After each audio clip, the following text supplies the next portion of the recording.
Cool. All right. Welcome back to Titus Talent Talks.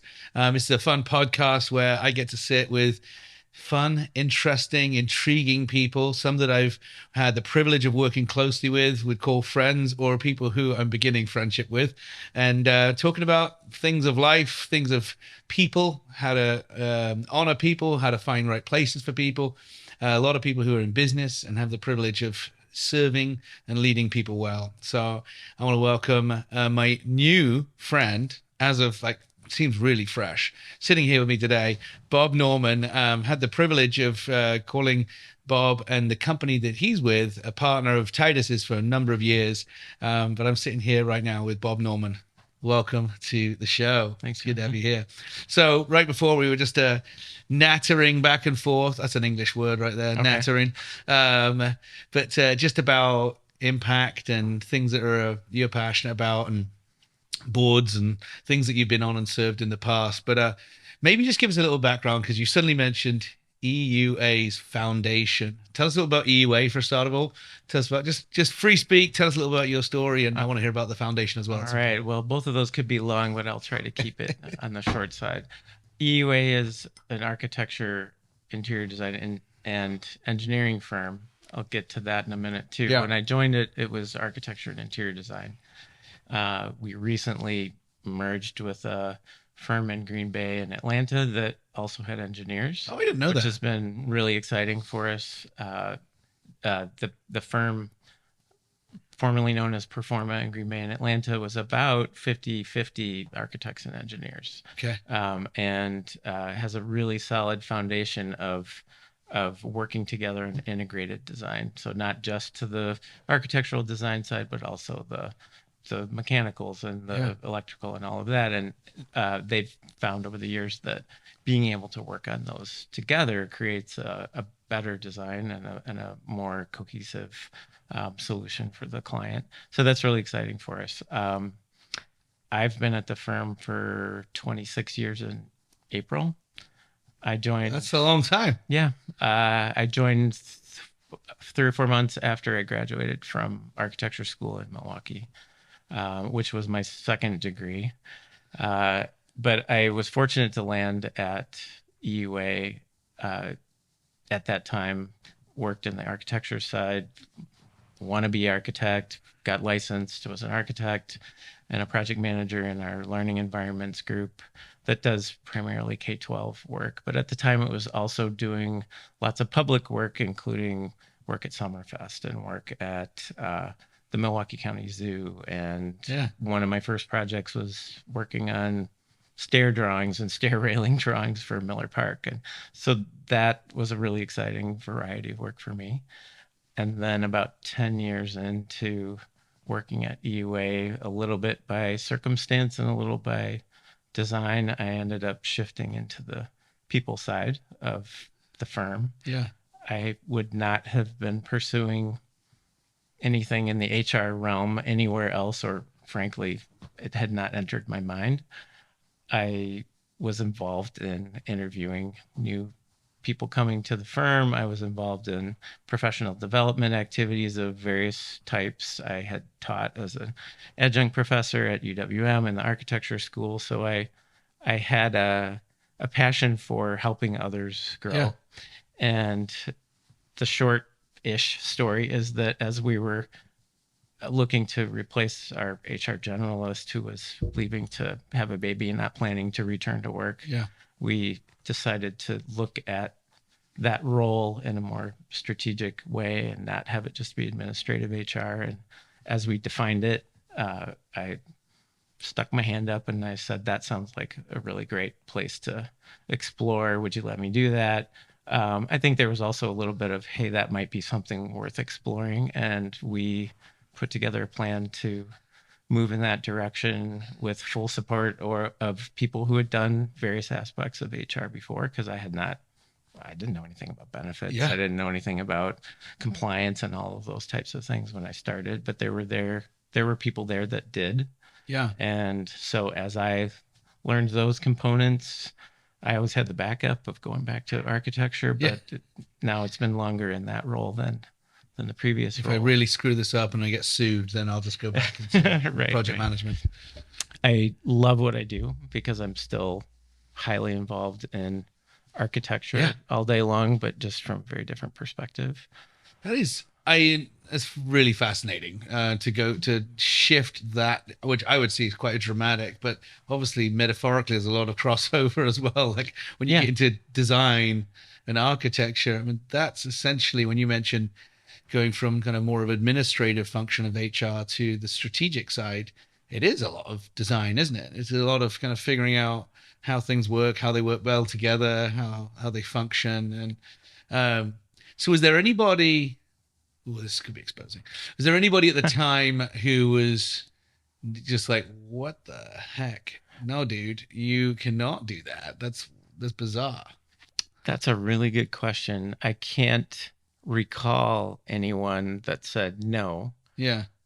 There were people that were surprised, people that I was working with every day. Yeah. And, I was managing some projects. My studio director at the time was like, oh, okay, we can let you try that maybe 25% of the time and keep working on your project. So that really quickly went from 25 to 100% because you can't, that's just a difficult balance. As a project manager in architecture, you're going to meetings, you're connecting with clients all day long. And on the HR side, you have to be there for the employees in a lot of different ways. Plus I was trying to learn that role. No, the support of the firm is what made it possible. The firm and the leadership. And it's frankly, the reason I'm still there is because there are examples of that, not quite to that extreme, that have happened before my shift and since my shift. And that's part of what I love about the firm is that we look for ways, I mean, much to the way you talk about things, to find ways that they can use their strengths and really love what they do. So we're fortunate that our firm is large enough that if you're focused on the technical details and that's what you love doing all day long, there's a place for that.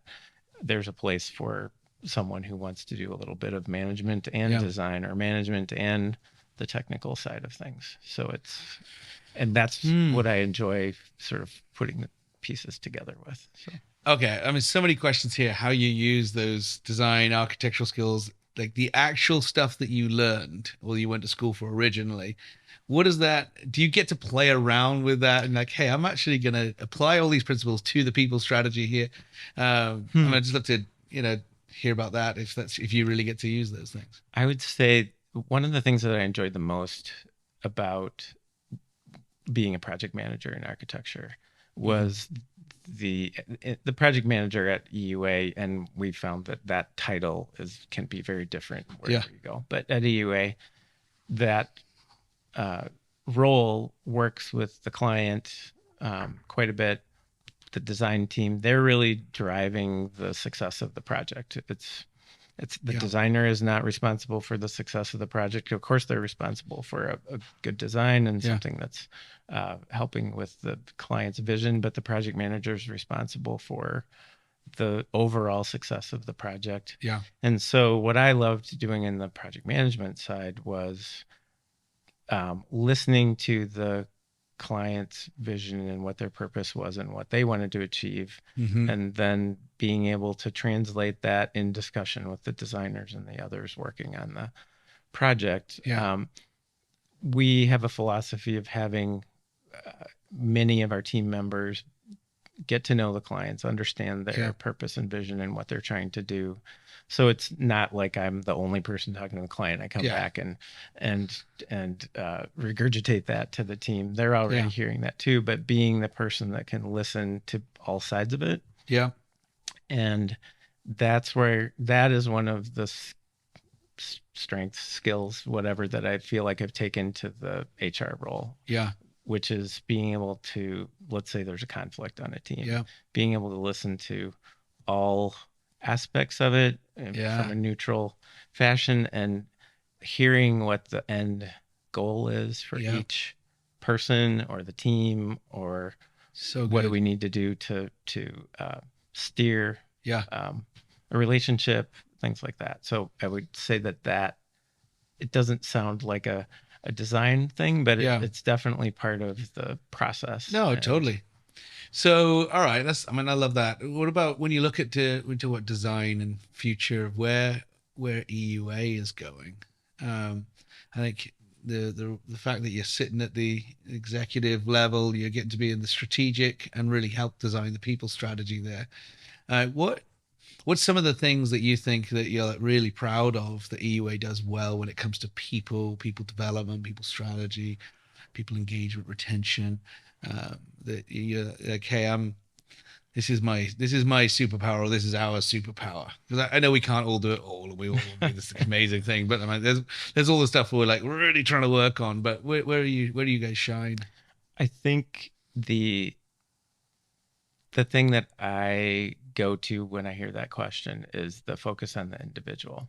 Mm, We have bigger, firm-wide strategic goals and business planning goals, but it can't be done without the people. yeah, And even going to the example of finding how to use someone's strengths yeah, is a part of that that's happening every day. And so it's a very flat organization. We want people not to feel like they've got to go through a hierarchy to get decisions made. We want them participating in the conversations around a yeah, project and asking questions if they need help. So it's very flat yeah, in that regard. And so what I'm proud of is that I think that there's a language of and philosophy of helping the person that you're working with. yeah, yeah, And how can I help you reach your next goal? So yes, our studios, after we go through our process of goal setting and our development discussions, yeah, often they will share those around the table in yeah. the studio meeting. Like, this is what I'm trying to do this year. How can you help me do that, or vice versa? So That's interesting. So would it be fair to say most people at EUA know kind of what their kind of journey ahead looks like, where they're trying to get to in their own career, or I'd and if say it's really bad, we can edit that. You're I'd like, no, I, not at all. We're I'd working on say it. in general, yes. Although it's a challenge Yeah, to think of a career path for when we're focusing on the individual like that. We don't use titles like you will see in some architecture firms: yeah, architecture 1, architecture 2, sure, architecture yeah, 3, or architect 1, 2, and yeah. 3. We don't use those titles, Those are like billing codes, basically, right. right? And it's uh, it's a little bit of a challenge because there are some people that if you ask me what their title was, I'd have to think really hard, because we don't really focus on titles. We Yeah, focus on roles. yeah. And every time a team is put together, it's a new team. Even if you worked with the same group of people the last time, how are we going Oh, to wow. approach this project, and who's the best person to Yeah, be working on this aspect of a project? yeah, And what are your stretch goals for this project? yeah. Are you looking for new exposure to a different aspect of the project Oh, that's there? cool. So it's really hard to say. You came in there's a general Yeah, step of yeah, project assistant, project specialist, sure. project architect, and similarly on the engineering side. But along the way, they can branch off to project management if that's Yeah, a skill set. So it's a lot of trying to pay attention to where their strengths are and their growth yeah. desires are, as well. So no, I mean, there's good turnover, bad turnover when it comes to employees. Like I wish hiring and it was a science. Mhm. People go, oh, the science of hiring. I'm like, bull. It's not science. They're not robots. They're people. Each one of us woke up today, something going on in our life that wasn't going on 90 days ago that affects Exactly. our psyche and the way we show up. I get it. We change and we're evolving. We're growing. Mhm. When you look at why people do leave voluntarily over the years, um, are there things? Do you look at that and go, okay, we need to change some things here? Like in the same way, if a company was losing customers, If I was losing our customers, I'm like, shoot, why are we losing them? Are we bringing in the wrong ones, or are we doing poorly? Is there a kind of a thought process into how people transition away from EUA when they do? Why do you pivot on those things? Sure. Make a story there. Sure. And I've typically sat down with people that are leaving the firm to find out why, and I get a variety of clear and sincere and honest answers. I mean, nobody is super comfortable in that conversation saying, I'm leaving you. Yeah. It's not you, it's me. But when someone is leaving for an opportunity that we can't provide, we literally had 2 people leave the firm within a week a number of years ago, one from our marketing department, one from one of the architectural studios. Yeah. And they were leaving to form a business to sell Belgian waffles. Like, we can't offer that. And that, why not? And we still have a great relationship with them. In fact, one of the 2 of them still works with us, came back in as working part-time in an interior design role. So that's kind of an extreme in the other direction. But so when it's opportunities that we can't provide, we're happy for them. Even when someone is leaving because they've not been able to get what they were looking for, I will personally say, who are we to stand in the way of your head and your heart and trying to find what you need right now? Yeah. At the same time, trying to learn what it was that we may not have provided, and at least looking in the mirror and trying to find out whether there's something that we could have approached differently. And so I've seen a change, I think, as the generations have changed too, in terms of the younger or less experienced people coming to the firm with a much greater focus on what they want their path to be. Right. And so it is on us to look at that more closely. Yeah. And it is something that we're working on, trying to see where others can get involved. Yeah. One of the things we certainly learned was it can't all be me. It can't just be the studio director. We need to find ways that others that are more experienced within our departments and our studios can be a resource for those people to find their paths too. So one question that we often ask is, who do you see in the firm that you'd like to be in the next few years? And that helps us help them find a way to get them opportunities or exposure. So now, am I right in saying EUA is a 100-plus-year-old company? Yes, 1907. And so it's phenomenal. It started in Milwaukee. It was a family-owned firm when it started. And then in the 80s, I believe, the family, whoever was coming up next, decided not to continue. And so Sam Epstein purchased the company from the family, and Greg Uhen. So Sam Epstein is the E in EUA. Greg Uhen is the U in EUA. He took over a decade or so later.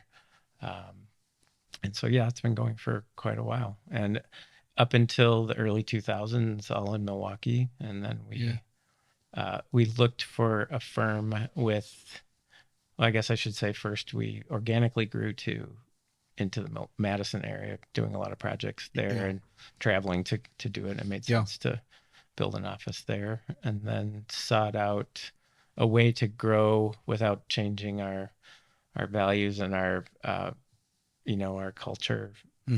Sought out a firm in the Denver area that would be approaching clients the same way, relationship based. And it's funny how small a world is. The firm that we ended up merging with there was a firm that one of our Madison employees had worked for a number of years earlier, and she's actually the one that brought their name to our attention. Wow. So you should talk to so-and-so. And it turned out we had talked to the principal there a couple of years before, and it wasn't the right time at that time. And we didn't, and that employee wasn't in our Madison office at the time. So it circled back.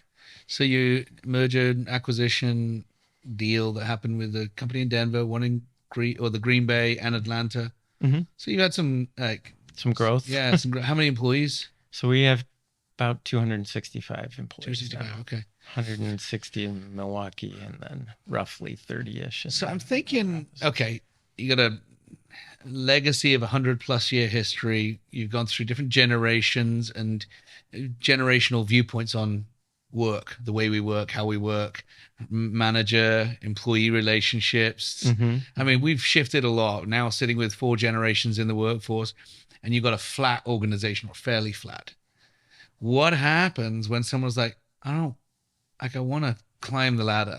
Like, what do you do then? Is it like everyone's sort of giving these like banking titles out to people, they're just slapping them on there just to make them feel good? I mean, how do you navigate that, or do you just lose them? So that's a great question, and we do get that question sometimes, and we want to offer the ability for someone to be a leader in the firm without necessarily having to be attached to a title. Although we do have an associate and a principal recognition, if you will. Sure. That's someone who's an expert in their field. That's someone who is a resource for everyone in that particular aspect of their career, and they're compensated.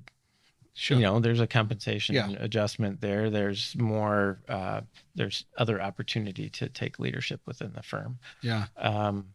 So we have to kind of explain that that's sort of our philosophy there too. Like, we're not going to give you a title just for the sake of a title. When we go from a project architect to a senior project architect, the criteria there is not tenure. It's if we have a very complex project, are we able to hand that over to you and trust that you can take that project? Right. And so I'm not sure if I've totally answered your question. Yeah, no, I just think I recognize that when, like, for Titus, we're in the business of helping companies with their hiring, engagement, retention, development. The majority of our business is actually finding great performing individuals who align with company values, but we're stealing people, we're not really stealing them, but we're like, hey, would you be open to exploring a move if it was truly superior? And the optimum word is truly superior. So what would be, if you were going to leave your current company, what would the reason be? And 80% of people say yes to the question, I would consider it if it was truly superior. And then it begs the next question, what would make it truly superior? And often that thing is not money. It's that path piece that they don't find they're having. And they're saying, I would move if it meant that I take on some more responsibilities. Maybe it's leading people or more people, or it's managing projects in a different way, or like I have full P&L responsibility. Things that they've hit a wall where they're currently at. And that's we're in the business of those kind of things, and it is challenging, but one of because we're breaking up great relationships otherwise, in some ways, but we choose to work with organizations, and EUAs one of these, that helps provide career pathing for people that we believe, with a clear conscience, that we're helping somebody see the grass is truly greener for their career growth and development. So what would that look like for somebody coming in? Like, how far ahead can they really see, like, when it comes to EUA? So I think sometimes that comes to play during our interview process. Too. When we're initially talking to someone, one of our first questions is, what is it that you're looking for? If you're coming to us first, what interested you in talking to us in the first place? Sure. Many times, and it's nice to hear this, is our reputation. Yeah. And another reason is I don't have the opportunities I'm looking for where I am now. And so that leads to a question of what is it that you're looking for? So that we can find out whether we can provide that. And it may or may not be something that's immediately available. And then it's our job to show that you do have that opportunity to grow. And so that could lead to participants in the next interview who have done that. Oh, that's clever. At EUA. That's clever. So they can demonstrate, I came in like you.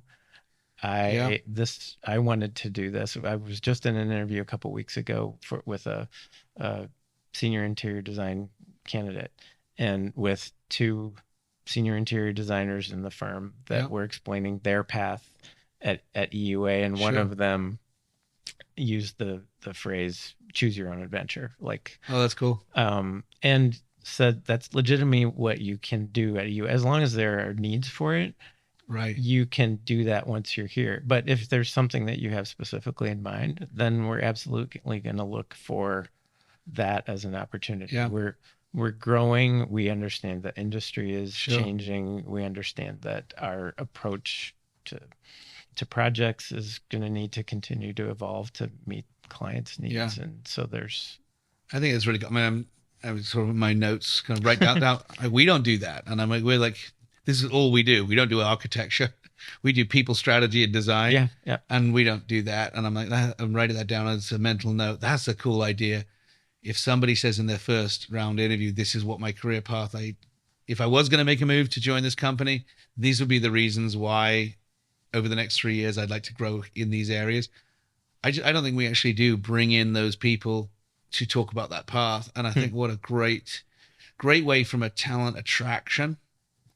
I mean, we're seeing right now, statistically in the States, is 40% of job offers are declined because of a counter. Like, that's a lot of work that you would get to. It's almost like sales. Like, if your close ratio was that, you'd be like, how do I increase my close ratio? Because I did a whole bunch of work to get there. Right. And I think probably you're seeing an impact there. I don't know if you're tracking that, but bringing somebody in who's gone that path specifically, I would imagine would help the belief factor or the faith that if I was to join this company, it's not just pie in the sky. There's actually people who've gone before me and they've actually made the path already. Right. And I think it's not only people who have been at the firm for 15, 20 years that are telling that story. It's also people that have been at the firm for 2 or 3 years who came from somewhere else that were looking for this growth. And they may have been the same people asking the question, I don't understand this flat organization. Like, how many years do I need to be in this position to get to the next position? And we talk about how you can, help yourself find that path.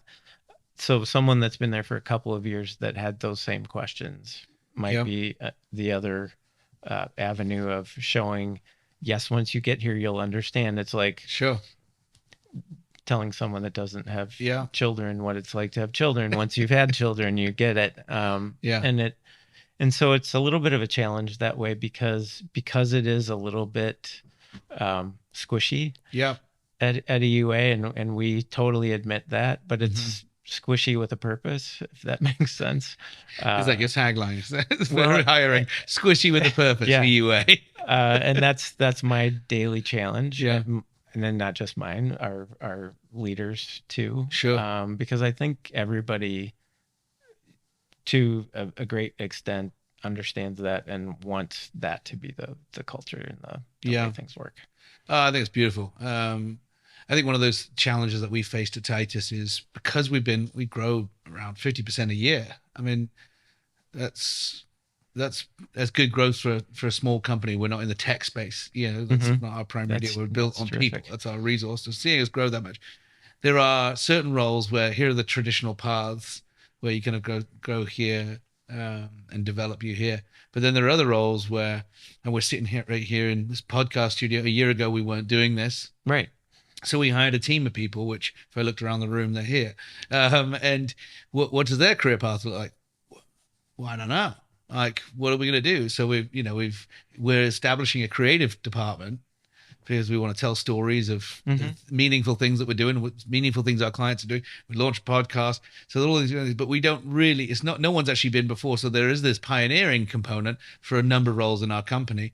And we can only see you fulfill those dreams as the need is there that aligns with our mission and aligns with our values of how we go about doing things. I think that tension as well, when you're hiring people and building teams into new pioneering areas, there's a certain pace that we are going at, and it's like, there's that tension. I remember a number of years back we said how many, we'd asked everyone about their career paths quite a few years back, and 40% of the company wanted to receive some kind of promotion. When we used to talk about promotions, now we talk about development.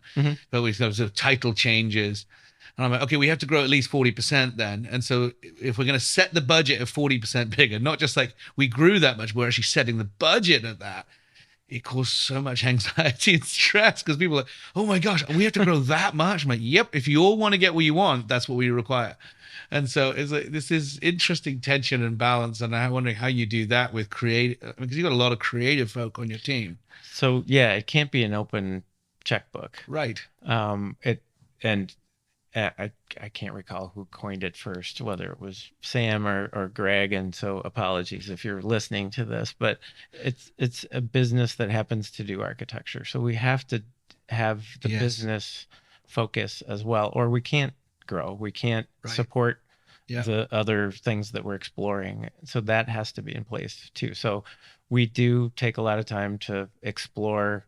Let's say someone brings us a career path that they've and we've asked people to do this. Like, if you see an opportunity that we're of doing something that we're not doing, whether it's a new market service line or it's a new way to approach the way we do our work.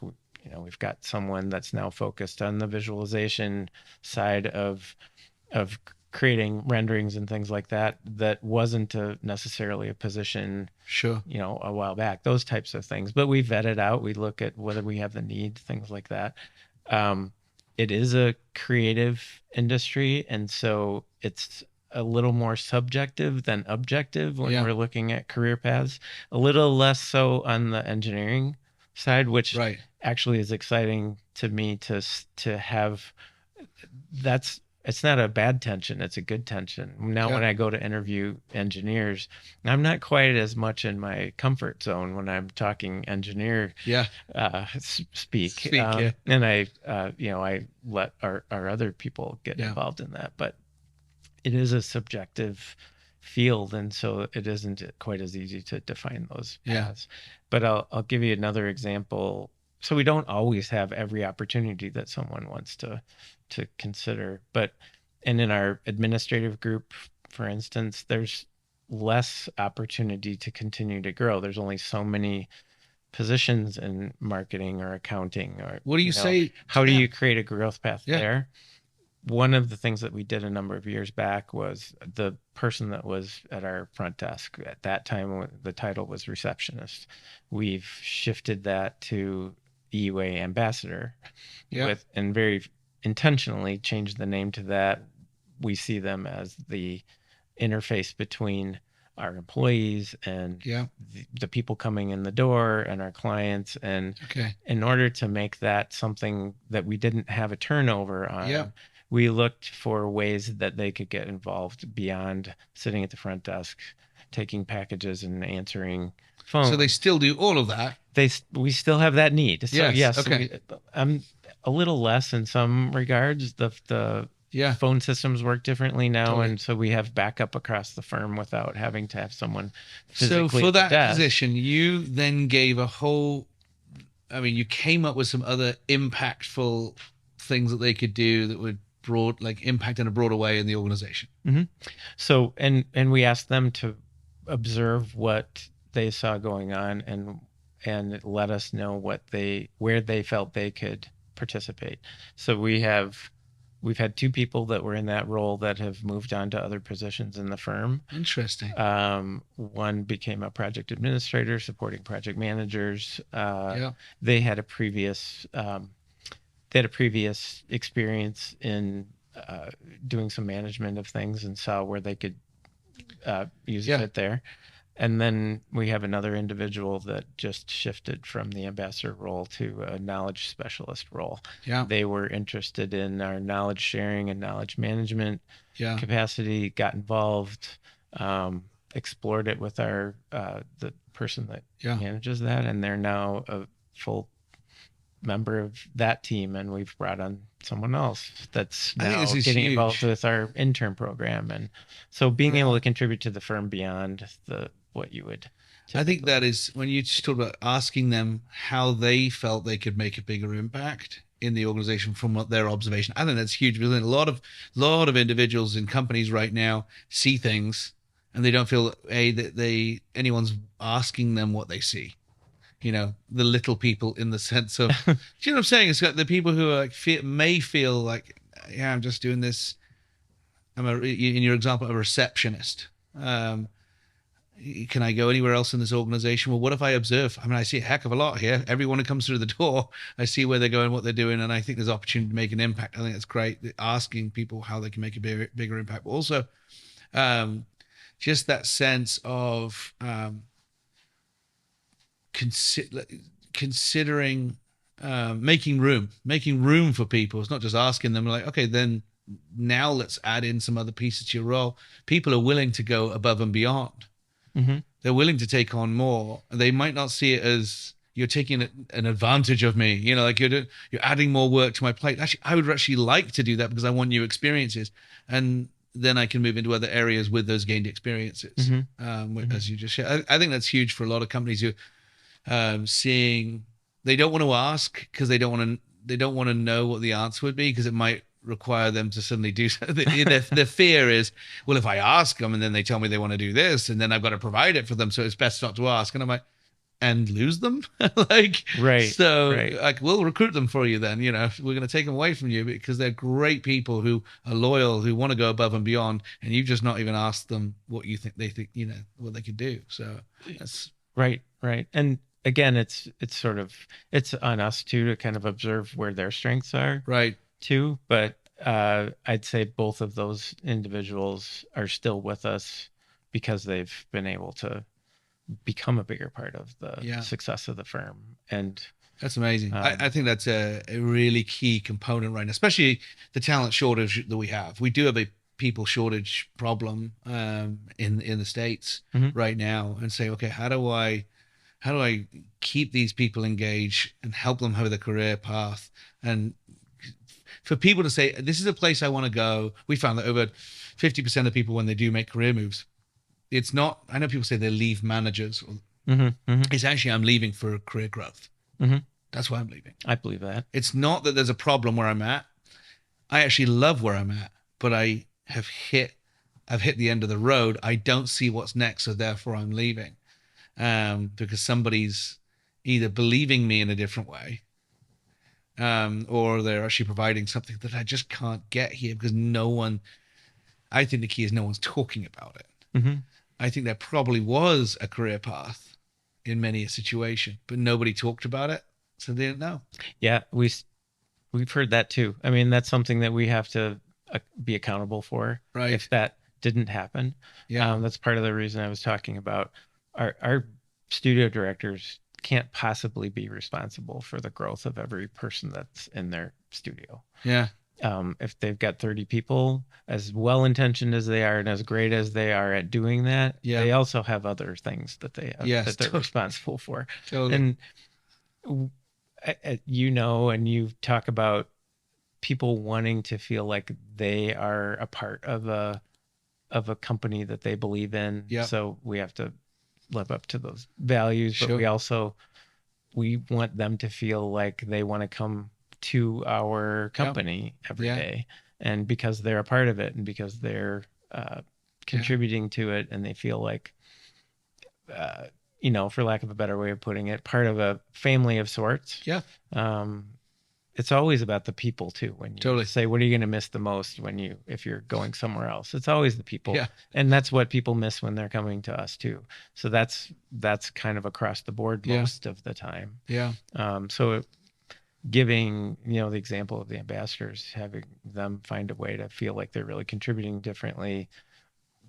We want to make opportunities available for others to do that. And so we have people that have stepped up and started, study groups for the exams or things like that, where that's cool. We didn't say you need to do this. It was more like they saw an opportunity and then we can help support it, things like that. So that's great. I'm making mental notes of things you're saying, things that can make us better. And hopefully, the listeners are doing the same. But I think I want to talk about the foundation, and I want to understand a little bit more about the foundation. One of the things we found with many of our clients, but also at Titus internally, is we would do these quarterly surveys, anonymous surveys that go out around engagement, and we trust outside firms to do that because they've got all the psycho evaluations on what what motivates and drives people. One of the things is that's a great sense of meaning in the work I do, and it was one of our lower areas as a company, and so it was like, goodness me, like, but aren't we doing all of this stuff? We're giving, we're financially giving. It's like, well, we've got to make that more meaningful and personal to these individuals where they're tied to it or they feel and see the impact. One of the reasons we launched Titus Creative to tell stories of great meaning, to help people see, which is had on our company-wide meeting today. We had one of the team members just talk about how, because our goal is to give crazy amounts of money to things that our employees care about. Mm-hmm. And they told a beautiful story, and people were tearing up. It was just it was moving. It was kind of like, I want to work harder for stuff like that. Yeah. So EUA has a foundation. I don't know anything about the foundation. You mentioned the word earlier, and I want to hear about it. What is it for? How does it impact the community, and how does it motivate people? Sure. So the Epstein, Uhen, Tennyson Foundation. Okay. So Sam Epstein, Greg Uhen, Rich Tennyson is our CEO. Oh, okay. So that's where the name is. It came into being in, I believe, 2007. Okay. And a year or two before that, Rich Tennyson had the idea of doing something to celebrate moving to our new office in Madison that could also be something that could get back. So and on your 100th anniversary as a company. Yes. Well, the foundation was formed on the 100th anniversary. Yeah. The bike ride that we did in 2005 was a couple years before. Yeah. That's when we had opened the Madison office. Okay. Around 30 people rode bikes from the Milwaukee office to the new Madison office, which is about 86 miles or so. Greg Uhen and the new studio director for the Madison office rode on a tandem bike the whole way. And shortly after that, there was a realization that this could get some legs and really be a way for our partners, our consulting partners, our business partners to get involved in. We haven't been invited, have we? Have we been invited? I bet I've talked to Daniel about it. Okay, all right. But so the bike ride has now gone on for, this will be our 17th or 18th year. We're now seeing between 300 and 400 riders. And amazing. Mostly friends of the company, business partners, and they are sponsors of the ride, but also come in and do the ride. And it's definitely a networking opportunity and ways for even I get to see engineering consultants that I worked with when I was an architect because they've been coming for that long. We used to ride together before, and so it's a really fun event, but it's also a way that we've begun raising for different organizations in the communities that we're in. Just a fun event where we just ride 86 miles. Right. So now we, with that many people, you have to have different options. So there's a 20-mile option, and I think do you do the 86? I have done the whole thing. We used to go back and forth, and on our 100th anniversary, we made it 100 miles to give it some significance. But so the foundation was formed to make that more of a focus. So the funds that we raise with the bike ride go to the foundation, but a significant portion of everything that we raise in the bike ride goes to a selected charity or organization in each of our communities. Rich Tennyson, our CEO, had a cancer challenge in the last couple of years. That's a terrible way to put it, but so especially when you laugh at the same time. No, he's doing really well now. But one of the things that we did, our focus is on children and helping children, and so our charities are the organizations that we supported last year were Camp One Step and an organization in Denver that support children. That's great. I discovered in the recently when when things are difficult and not, and I laugh. I was like, oh, I laugh. I'm like, Right. that came out funny, and then I'm like, why am I laughing about this? I didn't mean it was funny. I'm just like, but anyway, sorry, we'll edit Well, that out. yeah, um, Rich just used that as an opportunity yeah, to say, hey, we all take a lot of things for granted. totally. And how can I use this experience Yeah, to help others be aware of that and then be that's able to give great. back that way? When is the ride? It's in August. It's already on our website. The date's there. You can register already, I think. That's good. I'm on. Let's do this thing. Yeah, for sure. But that's our sort of flagship Yeah, charitable effort. But there's a lot that our employees do, both yeah, from a firm organized standpoint and an individual yeah, standpoint. And there's blurry lines between those two. Like, hey, I've got this opportunity to do the River Keepers cleanup this weekend. Who wants to join? yeah, To we're going to create a team to do the Revitalize Milwaukee project yeah, and help a homeowner yeah. make repairs on their home as an EUA team. So, That's cool. and we have a page on our intranet for people to share opportunities that are coming Yeah. up, and anyone can get involved. That's great. And it can be anything from monetary donations to those things or time. We provide time to people. That's to do brilliant. that. I think that's huge for just that sense of camaraderie, community, but Mhm. also just that purpose piece. Um, the sense of meaning and purpose is something that's the younger generations that are coming through really, really important to them in their workplace. Mhm. Whereas in previous generations, it's like, we'll keep those separate. Thank you very much. Here's my job. I'll do my job. I clock in, clock out, or whatever that looks like. I'll be loyal to the company, but my private world, my private world. And now there's this huge blend where there's generations coming up going, no, no, I want you to know all about my private world. And I want to integrate this integrated life, like not work-life balance, but into work-life integration. Right. Right. Because this is my friend group. This is it's like Gallup, the Gallup Research Institute talks about, or organization, I don't know how they word it, but they talk about one of the Q12 engagement survey, which is 12 questions, and one of them is, I have a best friend at work. And I'm like, what the heck? That's a tall order. So I got 12 questions, and one of them has to be, I have a best friend. I'm like, not even like a great friend. Can we just say a great friend? No, a best friend. I'm like, how do we create that environment where people are so much greater engaged that they can say, I have a best friend here. Yeah. Yeah. Well, and that friend is going to be there to support when things are rough. And boy, we all learned that during the pandemic too. Right. And how do we do that differently? Yeah. That way. So, and it's something that we constantly trying to figure out. We're in 30 different states now. Our team members were 100% mobile or remote. Mobile meaning you're not isolated. You're not on an island. You're not, no one's remote. You're mobile.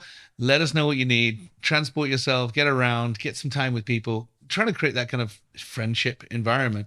But that's tough to do because you can't force friendship. You got to create environments for it, or create opportunities for people to connect on a deeper level. Yep.